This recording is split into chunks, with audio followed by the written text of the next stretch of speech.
Pardon the interruption, but I'm Mike Wilbon in Arizona, and I am sad I won't be with all my hard-working colleagues at tonight's Game 6 of the Finals in Indiana. I'm Frank Isola. One of those colleagues is here in studio because you need a co-host. Oh, but that's on that other guy. I can't be everywhere.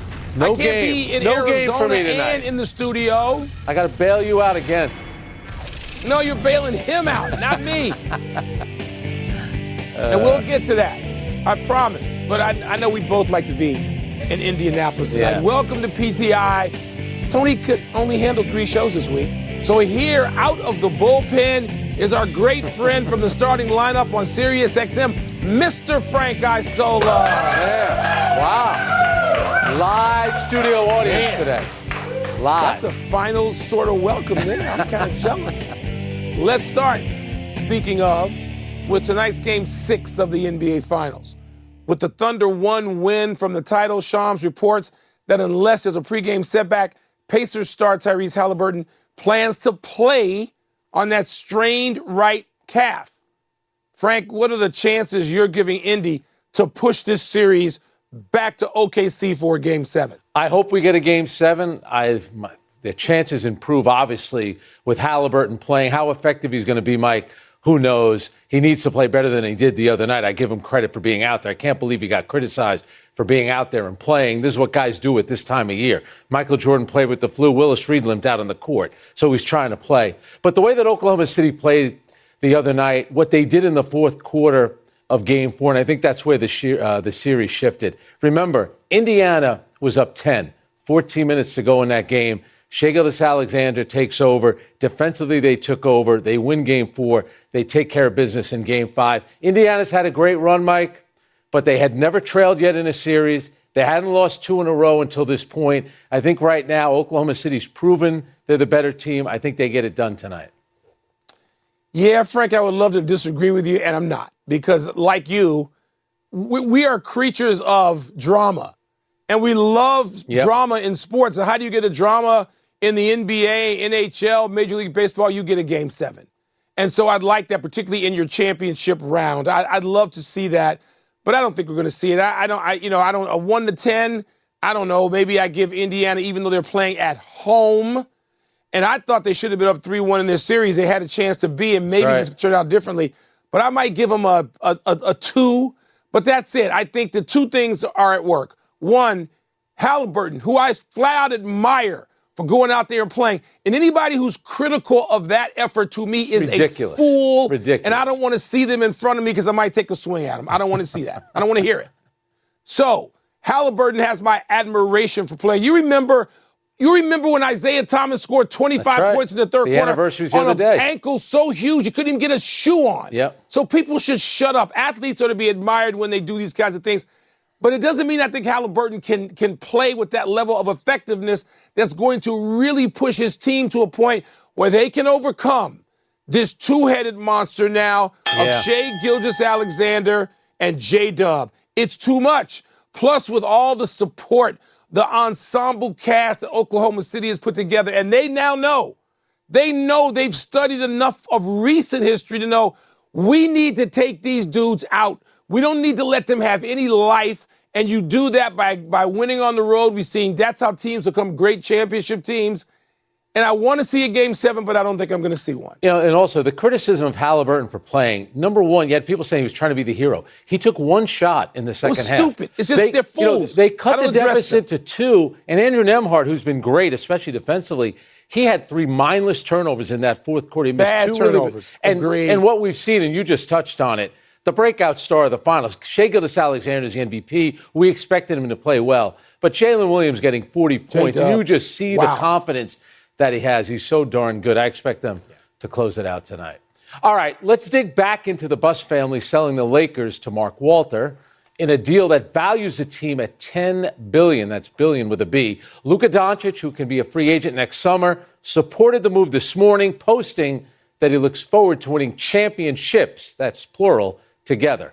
Under Walter's ownership, the Los Angeles Dodgers, Mike, they've made the playoffs every year, won the NL West in 11 of 12 seasons, appeared in 4 World Series, and they've won 2 of them.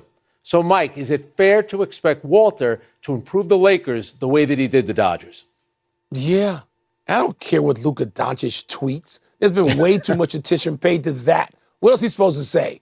I'm looking forward to third place finishes. People need to just get a grip. Yep. And not everything is a big deal. Luka Doncic's tweets are no deal. Now, to go back to this ownership change, this is what Mark Walter does. And I'm not getting into the specifics of my bias in his favor. I know and respect him greatly. And this is what he does, not just in his sports projects, but other projects I'm aware of that I'm not going to get into.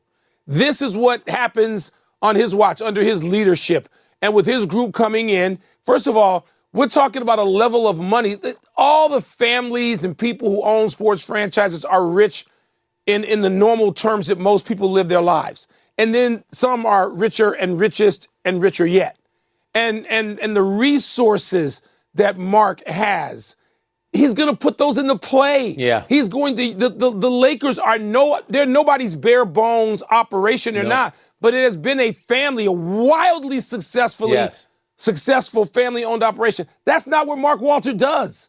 Look at the Dodgers and what he's done there. That's going to happen with the Lakers. It's probably already happening. And everybody who's intimately involved and has knowledge of what goes on with Mark Walter's enterprises and with the Dodgers since he took over knows what's going to happen with the Lakers. Yeah, and it's going to take time. So even if you look at this offseason, it's not going to be instant because, they can't even trade a first-round pick. The next one they could trade is either in 2031 or 32. So they're trying to improve, but they don't have as many assets. And if LeBron opts into his contract, we all expect that to happen, they could spend $5.7 million on a mid-level exception. So it's the assets. They still have to, acquire draft picks. They have to get under the cap eventually to try to get players. The one thing that he's got the Laker brand. It's in L.A. That jersey means something to a lot of people. There's a reason why every decade the Lakers get great players, whether it's Kareem, whether it's Kobe, Shaq, and then, of course, now, most recently, LeBron and Luka Doncic. What they'll do is the infrastructure around it. When Ty Lue comes in and they want to hire Ty Lue and he's looking for big money, Mark Walter's going to pay that money. He's not going to say, you know what, I'm not going to do it. So I think in the long run, it'll help. But I think the one thing that people need to remember, it still is the Lakers, and I get it. They've only won one title since 2013. A lot of teams would sign up to win one title since 2013. So the way it's been run has been great. My question to you would be, there's a couple of basketball guys that are with the Dodgers, Stan Kasten and a guy that you know pretty well, guy named Magic Irvin Johnson. Yeah. So you tell me, are they going to come down the street and be part of the Lakers? He's going to have all the resources at his disposal, from infrastructure to just the appeal of this global brand it seemed like it was, the evaluation was $6 million a couple of days ago. Yeah. And now it's $10 billion. $10 billion. Yes, to all your questions with what's going to happen with the Lakers, yes. And part of it, Frank, don't forget, is just judgment. Yeah. Right? The best in scouting, the best Analytics, in awareness, all the things you can medical have at staff. your disposal to be better with who you've got. Not to necessarily go out and get another player, but how about the players who are available to you now? Just, other teams better be better beware. And now, to the curious decisions being made by Ace Bailey ahead of next week's NBA draft. Bailey reportedly canceled his visit with the Sixers, who hold the third overall pick. In fact, the Rutgers star has yet to visit with any clubs, despite predictions that he could go anywhere from third to eighth. So, Frank, how you making sense of what Bailey is doing 6 days from the draft? To me, it doesn't make a lot of sense. He was a good college player, not a great college player. He and Dylan Harper were on a team that went 15-17. So they forget about getting to the tournament, going to a Final Four. They didn't even have a winning record. So now you're hearing that his camp, and I hear a lot of this is coming, mostly from the agent. They say they see him as a top 3 player. Well, the Sixers have the third pick. So why wouldn't you want to meet with them? And then you're hearing he sees a clear path to stardom. And if he goes to a team like the Wizards, he sees an easier path. Mike, you've covered the NBA a long time. What is easy about being a star in the NBA? You're being somewhat delusional. If you went to a place like Philadelphia, first of all, well coached with Nick Nurse, you have good players. You might be playing in important games right from the start. Right away. I think his approach to this it's not the right way to do it. I'll give you a little history lesson, too. Remember the kid Jackson from Kansas, Josh Jackson? The Celtics wanted to meet with him. They were flying to the West Coast for a workout. He canceled it. So they said, all right, well, we're not going to draft him. We'll draft Jason Tatum instead. We know where Tatum is. Judgment. Where's Jackson Speaking today? of good judgment. Yeah. Look, I'm in a crotchety mood today, so I'm going to call this what it is. It's stupid, okay? Him and his advisors. And I saw what was being leaked about stardom. Give me a break. What that is just egomania. I hope it's the people above him who are stupidly advising him, or so it appears to me, and not him. And I hope he can separate himself from such stupid advice that he's going to come in and he's more worried about his own stardom than becoming a good and then a great player and contributing to a team. Philadelphia is a team that with health could turn things around. You could be part of something. Instead, Frank, you know, and you're close to somebody that you host a podcast with sometimes that we are aware of AAU culture. Yeah. And the notion that you can be a star. I want to be a star. Yep. And in the pros, I don't want that kid anywhere near me until he can change his attitude or until he can look with some maturity at the dopes advising him, saying, I don't need to be a part of that. So this whole approach, maybe it was misguided, maybe it's overstated, maybe I'll leave them a little room to turn and tuck and run. As stated as is, it's stupid and counterproductive. And if that person tried to advise me on anything, I would say, get the hell out now. All right, couple of things. Number one, it's a radio show, not a podcast. Anybody can have a podcast. Here's what worries me about, not making the tournament. You could say it's not a big deal, but he did have Dylan Harper on his team as well. Like, I remember Markelle Fultz. Who's Markelle Fultz? He went 9-22 at Washington his 1 year. Even Ben Simmons, who was a number one overall pick. LSU that year went 19-14. This Rutgers team, and I get it, Ace Bailey, he's young, but you're going to come into the league, and you want an easy path to stardom? It's the NBA. Frank, I'm You're not even going up talking against about men. I'm not even talking about not making it. Anybody can not make it. That's forgiven. The foolishness of talking about stardom before you even draft it. Yeah. That's what I'm talking about. The obnoxiousness. Yep. Somebody needs to turn it down in that camp right now. You're right. Time for a break. Mike's fired Coming up, we'll take a closer look at Frank's radio show, not his podcast, no. At LeBron's comments about ring culture being overstated. And what's the word for tonight's match between the U.S. men? Frank and I have written millions of words in our lives, so we got plenty to choose from. And what's the word? What's first? LeBron's concerns about ring culture are blank. Now, this is day 2 of us talking about LeBron and Steve Nash, and I believe their podcast, not their radio show. Podcast, yes. And talking about, ring culture. Frank and LeBron saying you can't just assign who's greatest by the number of championship rings. And, of course, we know that LeBron's got 4 of them. So does Steph Curry, but Michael Jordan's got 6 and Bill Russell's got 11 or whatever it is. Kobe and Shaq, 5 and 4 respectively.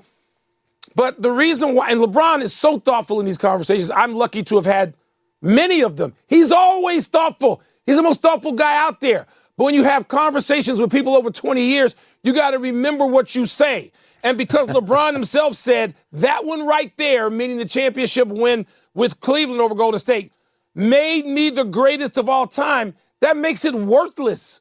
My word is worthless. Wow. You can't come back later. You got to remember what you say. You and I have to remember what we say. So LeBron can say now you shouldn't do it. And I agree with him. But how does that square with what he said when he said it may be the greatest of all time? Because I won that one there. Worthless. That's what it is. It's as great as he is to talk to. All right, mine is going to be revealing because I think he knows where he is. He's going to be 41 in December. He knows he's not going to get to 6. So all the guys that you mentioned, that means something to him. Kobe, Kareem, but this is about one guy. It's about Michael Jordan, who's got 6 of them. He probably knows he's not going to get that. So he's saying, if you're going to view greatest, don't just look at the rings. By the way, if it was a radio show, they could have gone back at him and said, hey, you said that after you won in Cleveland. That's the difference, Mike. But who are the people going around saying, like, if you haven't won a championship, you're not an all-time great? I think Dan Marino is. Your boy Ernie Banks is. Barry Bonds, Ted Williams, plenty of guys haven't won. Barkley, Malone, Stockton. Patrick Ewing. Yes. Reggie Miller. They were great players. They didn't win. A lot of things factor into it. Absolutely. We agree. And again, LeBron, I don't know how he got caught in that. Somebody needed to be able to say to him, hold on.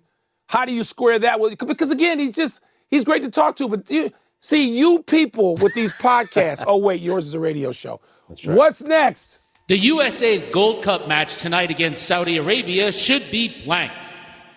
It should be tense, Frank. Yeah. And I'm going to let you carry the balance of this because you're paying so much attention to this particular competition. And look, they just had a 5-0 win. Yep. But if you come back and you lose to Saudi Arabia, who's a guest in this thing, and what does Pochettino, how does he square that? And people are going to say, aha, that you need confirmation of the win by winning tonight, don't you? Yeah, I think you're 100% right. That's why I'm going to say competitive, because the game against Trinidad and Tobago was not competitive. But I think what that win did, it tampered down some of the rhetoric surrounding the team. They played really well. Alex Freeman, the son of former Green Bay Packer, Antonio Freeman was really good. Diego Luna was good. Malik Tillman. But Saudi Arabia, remember, in 2022, they beat Argentina in the World Cup. Yeah. That was in the group stage. Now, Argentina went on to win the World Cup, so this is a good team. They beat them. And later that year, the U.S. ended up playing them, and it was a 1-1 draw. They played in Spain. Actually, that was before the World Cup. So Saudi Arabia is a talented team. It's going to be hot there in Austin. One thing to look out for, the manager of Saudi Arabia, Hervé Renard, that's the guy who looks like he should be, in Hollywood or something. And he'll wait till you see him. He's right out of central casting for a soccer manager. You'll appreciate it. Frank, you're selling that. I mean, we got NBA. I got the Cubs in first place. I got a lot of stuff to watch. I don't know how much bandwidth I've got available. At halftime, you could change. That's the final word. Let's take one last break, but still to come. Ime Udoka and the Houston Rockets appear to be happy with one another. And the Yankees try to end their miserable 6-game losing streak. Miserable because at least they scored. The Red Sox. At least they scored last night, which is a sign of easing tensions. ESPN's Tim McMahon reported 2 months ago that Dirk was totally turned off by the franchise, especially after trading Luka Doncic to the Lakers. In fact, Nowitzki conspicuously attended Doncic's Lakers debut in L.A. Dirk played his entire 21-year career with the Mavericks, winning one title and making the All-Star team 14 times. Brilliant player, great guy. The statue of him outside their building is beautiful as well. When they got him on that draft day trade, it was a multi-team trade. They also got Steve Nash. How about getting Dirk Nowitzki and Steve Nash at the same time? Pretty good. They probably should have played their whole careers together instead of Nash leaving to come here to Phoenix for a long time. Happy anniversary, 1984 NBA draft class. On this day, 41 years ago, Akeem went 1 to the Rockets, Michael Jordan 3 to the Bulls, Charles Barkley 5 to the Sixers, and John Stockton 16 to the Jazz. All 4 made the Hall of Fame on the very first ballot. Often forgotten is that the Rockets only had the number 1 pick because they won a coin flip with the Blazers, who ended up taking Sam Bowie at number 2. One other player selected in the 84 draft made the Hall, Oscar Schmidt of Brazil, the great Oscar, whom the Nets took in the 6th round of a then 10-round draft. Oscar opted to play in Italy instead, Frank. I was researching this today because I got a chance to meet Oscar Schmidt. Do you know that in '96, you covered his last ever international game? It was at the Olympics. You wrote a really good story about it. You should go look it up. Oscar Schmidt was an unbelievable player. Should have played in the NBA. I was at a historic game he played in '87 when he led the Brazil national team over the United States. And Marcel Souza. Remember him? That's right, Marcel Souza. We're piano players. Trails, we don't carry them. Arkansas. The Razorbacks went up 5-3 on LSU in the bottom of the 9th last night with a trip to the Men's College World Series Finals on the line, but with 1 out in the bottom of the frame. Arkansas misplayed a grounder to first, 1 on. A check swing ruling put another Tiger on. A grounder to the left side might have turned 2 and into the game, but the Arkansas shortstop forced the lead runner at third instead. Luis Hernandez then hit a liner to left that could have ended it. Yeah. But left fielder Charles Delavan slipped. The ball caromed off his shoulder. Tie game. Jared Jones then walked it off with a single off the second baseman's glove. Heartbreak. LSU, 6-5, advances to take on Coastal Carolina in the final. You said it, heartbreak. The hardest outs to get are those last three. Those were tough plays in the field, but makeable plays. You got to make those plays. You're in the World Series. It's tough to watch, and I watched some of that. Let's go to the big finish real quickly. 5-time Pro Bowl linebacker C.J. Mosley retires from the NFL. Wow, how are you going to remember his career? And he announced it on his 33rd birthday. Remember, won a national championship, 2 national championships at Alabama. The Rockets and Ime Udoka have agreed to a long-term extension. That makes sense. Yeah, given what Udoka's done with the Celtics and now the Rockets, yeah. Especially that 2 seed last year. Real Madrid star Kylian Mbappe has been hospitalized with acute gastroenteritis. Your thoughts? I'll tell you what, they struggled without him, and this tournament needs him. So Real Madrid really could use Mbappe. He'll play at some point. The Panthers reportedly damaged the Stanley Cup in their celebration. Big deal? No, that's what they do. Every team does it. Last one, the Nats snapped their 11-game losing streak. Yanks, their 6-game losing streak this afternoon. Bigger deal, real quick. It's the Nats. By the way, the Mets have lost 5 straight entering tonight's game against the Braves. We're out of time. Thanks for watching. I'm Frank Isola. I think it puts him in a different class, and let's take it a step further. If he ends up being Finals MVP, that's something that's only happened 15 times before. Michael Jordan did it 4 times. LeBron did it twice. Bird, Magic, Kareem, they did it 1 time. Tim Duncan did it once. So right away, you're in a different stratosphere. But for Shai Gilgeous-Alexander to have the regular season that he did, 68 wins, and 1 more win here will give him 16 playoff wins. And 2 games are going to stick out for me. Game 4 on the road against Denver. They're in danger of falling behind 3-1. They're trailing in the 4th quarter. He was lights out. What happened in the NBA Finals? Game 4, 4th quarter, they're trailing. Again, lights out. So in big moments, he came through. So it's not just about these awards that he could get. He's delivered when it's mattered the most. Shai Gilgeous-Alexander has been a star all season. This just stamps him. That from our friends Reggie Miller and Charles Barkley and Allen Iverson. They're big stars and did not win an NBA title. But far from the stardom, which is like one club, there's another club and guys with that championship ring. I'm not even going to go to MVP of a series. I'm just going to go to winning a championship. It's something that when you see them, if you go to the Basketball Hall of Fame, and I know you've been, and the guys talk about winning a championship, and they've got whether it's just 1 ring or more. And we know in the NBA, like the NHL, the truly great players seem to win multiples. Yeah. And Shai Gilgeous-Alexander is young enough and good enough to do that. Let me mention, he is not a what are you going to do for me kind of guy. Anybody paying attention this year, he is exactly what the NBA should want from its star and a champion. I mean, the guy is never, he doesn't exude any selfishness at all. No ego. What is it going to do for kids in Canada who want to grow up to be like, play like, sound like, look like Shai Gilgeous-Alexander?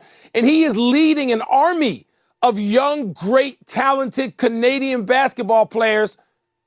The lower 50 better watch out for that group coming when we get to future Olympics if that trend continues.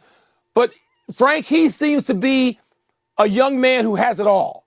Yeah. And if he gets this championship, whether it's tonight or Sunday, he's going to have it all. You know, the Lakers have made a lot of news in the last 48 hours, but remember, Oklahoma City's not going anywhere.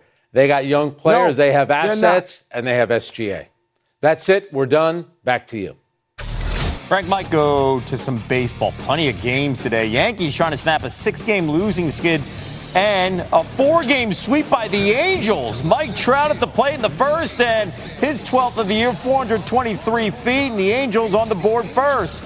Bottom of the second now. Yankees still down 2-1. Trent Grisham with a